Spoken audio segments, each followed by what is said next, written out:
I often ask myself, what drives someone to live a life defined by cheating? Is it a lack of skill or ability, or something more personal like having low self-esteem and needing to rely on shortcuts in order to feel satisfied in life? It's like going bowling with the barriers up. Who the fuck does that? There's been numerous moments in my life where I've had the opportunity to cheat and it never felt right to. It always felt like I was forging an easier path from nothing at all. That's the weird thing with using video game cheats. In doing so, you cheated not only the game, but yourself. You didn't grow, you didn't improve, you took a shortcut, and you gained nothing. But I'd still do it again. So, video game cheats are actually rad as hell and can drastically change how you perceive a game. It says a lot about the developers if they're willing to casually slide in cheats that alter a fairly normal game in dramatic ways, and in a lot of cases, you end up with a lot more replayability than you would otherwise. Cheats are, after all, optional, so no one is saying that you have to play a game in a certain way to get enjoyment out of it, but it can change what type of game you're playing. There's the old phrase that cheaters never prosper, but when it's on something as disposably fun as a video game, I don't think it really applies here. No one's gonna judge you if you play through a game with infinite lives, even if you have cheated yourself. It's sad that you don't know the difference. I mean, there is a difference. I could teach you.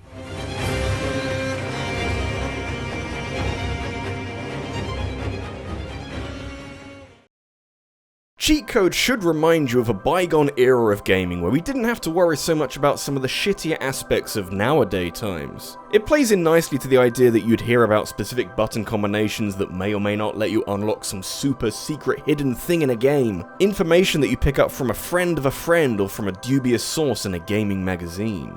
All of this is gone now, people don't even have friends anymore, and so we're left to ponder on what used to be a really fun way of discovering an easier, alternate way of playing a game.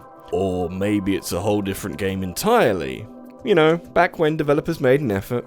I don't think I've talked about my first experience of playing a video game. As far back as I can remember, I played Spyro 2 in the daycare area of this local supermarket, and I wasn't very good at it because I was a small child, but it was an eye-opening experience for me for two main reasons. One, I worked out that video games were pretty cool, and two, I worked out that Spyro 2 specifically was pretty cool, and those are good lessons for a small child to learn early on.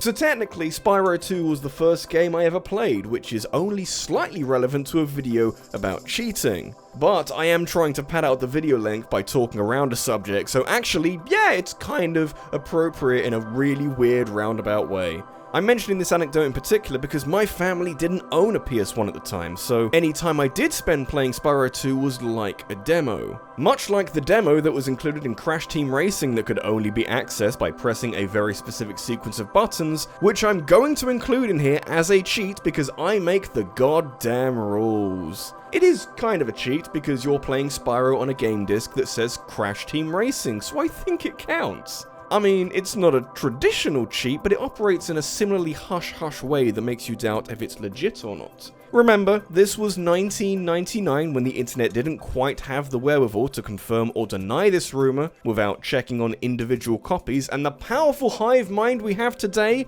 wasn't quite as strong before the turn of the century. Having a demo hidden away inside a full game is a brilliant idea, so much so that it was decided that Spyro 2 would have a demo for Crash Team Racing in it as well. That's the kind of cyclical decision making that gets me out of bed in the morning.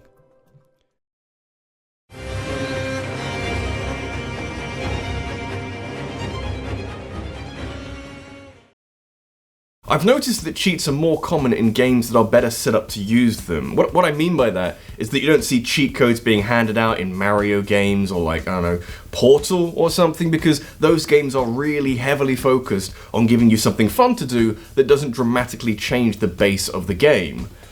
And meanwhile, on the opposite end of the spectrum, you've got Rockstar shouting at the top of their voice for someone to notice them. Although it does make sense that Rockstar's brand of open-world lunacy is heavily swayed by cheating, since they like to give players a huge amount of freedom to have fun however they see fit. There are story missions to Grand Theft Auto and Red Dead Redemption, but if you want to screw around with cars and guns and horses and gambling, there's nothing wrong with that at all. So cheats are a huge part of these games and are readily available for any player who wants to mess around with them, with the only caveat being that achievements are disabled while cheats are active, which is fair enough really. I'll be honest with you, most of these cheats are unbelievably fun and really stupid, like the flying cars cheat from San Andreas. But from my own personal experience, I distinctly remember getting more enjoyment out of the pedestrian riot cheat. Pray tell, what happens when you give every NPC a weapon that they are willing to use at a moment's notice? It's very simple really, you turn this depiction of bustling metropolitan city life into an accurate representation of modern day America. To say that this renders other parts of the game irrelevant and occasionally impossible would be a bit of an understatement, since people are dying very frequently and any semblance of logic and consistency is kind of unraveling before your eyes. Famously, you can break San Andreas by having this cheat enabled before attempting the Mad Dog story mission, where you need to stop him from jumping to his death because he'll straight up walk off the roof in the intro. Activating the pedestrian riot cheat feels like enabling the apocalypse and all the problems that comes with doing that. But it's an enjoyable kind of chaos in a franchise that was always teetering on the brink. This is like a little push in the right direction. This cheat sadly hasn't shown up in any official capacity since San Andreas, but modders have been able to create something very similar for GTA 4 and 5, and it's similarly ridiculous. Suddenly flying cars almost seems boring.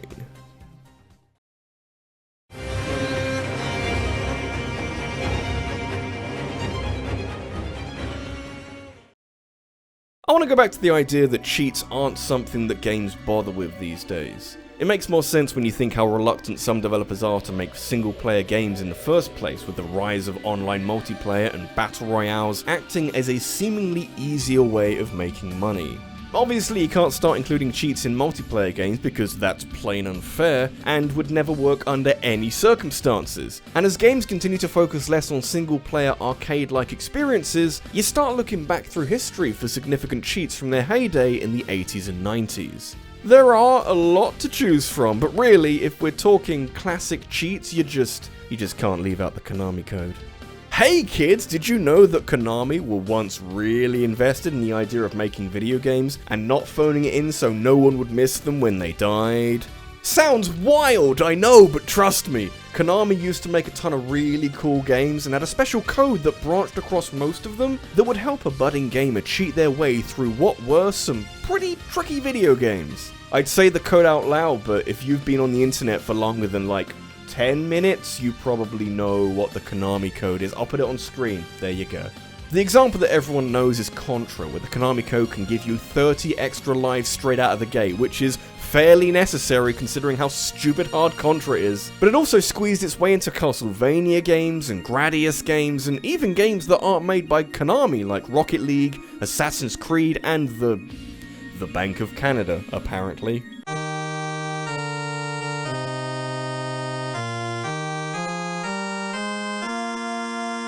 When you think Konami code, I think the Canadian government announcing a new $10 note. I think that's a sign you've created something a little special. The Konami code isn't the first cheat code to ever be put into a video game, because there are some really old games out there that have some kind of debug mode that you can access with a specific code. But the Konami code itself is way ahead of its time, and it just reminds me of a time when Konami were ahead of the game and had a plan and a goal and some decent ideas. We could use some of that nowadays.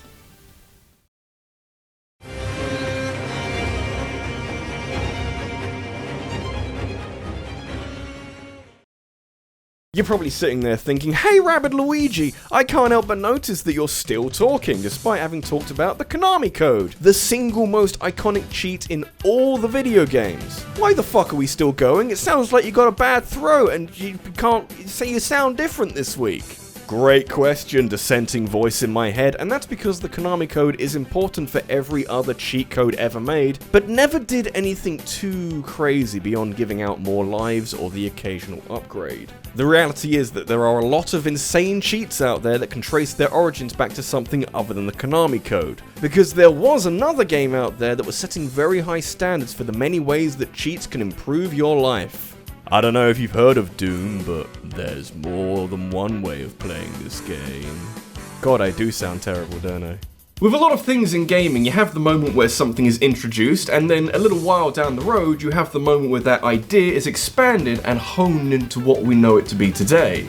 So voice acting came in and wasn't very good, but later it was expanded on and improved and is now pretty damn good. This happened to cheat codes, and now all of a sudden, every game needs a God mode. You can't talk about people who are ahead of their time without mentioning the magicians working at id Software in the 90s. They put their name to 3 defining pillars of the FPS genre that are still getting new games to this day. And they laid some very significant groundworks for some of the biggest game franchises around today. Especially with Doom, you get the sense that id knew exactly what they had created here, since the cheats you can apply to this game go a very long way towards making an already intense game even more exciting. This is where God mode comes in, because the PC version let you type in IDDQD to enable invulnerability, and a torrent of strange cryptic messages to drop from the sky that could be a reference to how, if you're enjoying this video and want to see more, then make sure to click subscribe and hit that bell for notifications of every new upload. God mode turns Doom into a very different game, where yes, there is no challenge, but it still retains a very high amount of cathartic feedback. You can shoot the fuck out of demons like some kind of vengeful deity and not have to worry about being overrun and your fun being ruined. Yes, every game does need a God mode. You're telling me that you don't want to stroll through Dark Souls with very little resistance? Yeah, I know you do.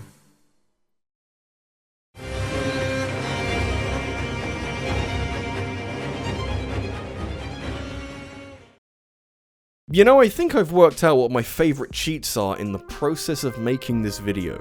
Extra lives and invulnerability are fine on their own, but I reckon I'm in the market for a cheat that changes how a game operates on a fundamental level. I think there's a lot that can be said for the replayability factor, and while having more lives might be more helpful, I'd much rather beat a game normally and then style my way through it a second time with all the cheats enabled. Max Payne is one of the most important third-person shooters of all time and stands out from the over-the-shoulder shooters of the last decade by having a faster, more fluid style to its gameplay. This is a trilogy where you can slow down time and leap across the room to fill bad guys with bullets.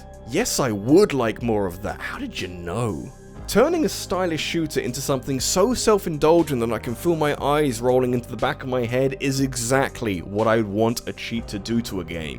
Every Max Payne has a cheat that bestows upon you unlimited bullet time, which is this wonderful feature where you can slow down time so you can aim your shots more easily and shoot half a dozen bad guys while you're flying sideways through the air. Plus, bullet time comes with the added bonus of sometimes showing a more dynamic angle of the bullet entering a man's skull, which I can assure you never gets old even when it's happening every 30 seconds or so. Does it feel like a completely different game? Yeah, kind of. The gritty tone of Max Payne games kind of takes a back seat when you're constantly manipulating time to suit your needs, but it does kind of play into the idea that Max has gone completely off the rails. Played this way, you could convince me that this is a story of a no-nonsense detective who has gone so far over the edge that he thinks he's in some kind of over-the-top action film with otherworldly control over the elements of time and space.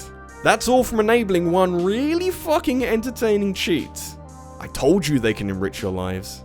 This is RabbidLuigi, and the way in which Max Payne games are transformed by going a bit crazy with the bullet time makes me wish that there were more games out there that embraced the more experimentally silly side of gaming through using cheats like this. If you want to take any kind of lesson away from this video, that would probably be it. Embrace the sillier side of life sometimes. It can be a lot of fun. Also, don't cheat on your partner.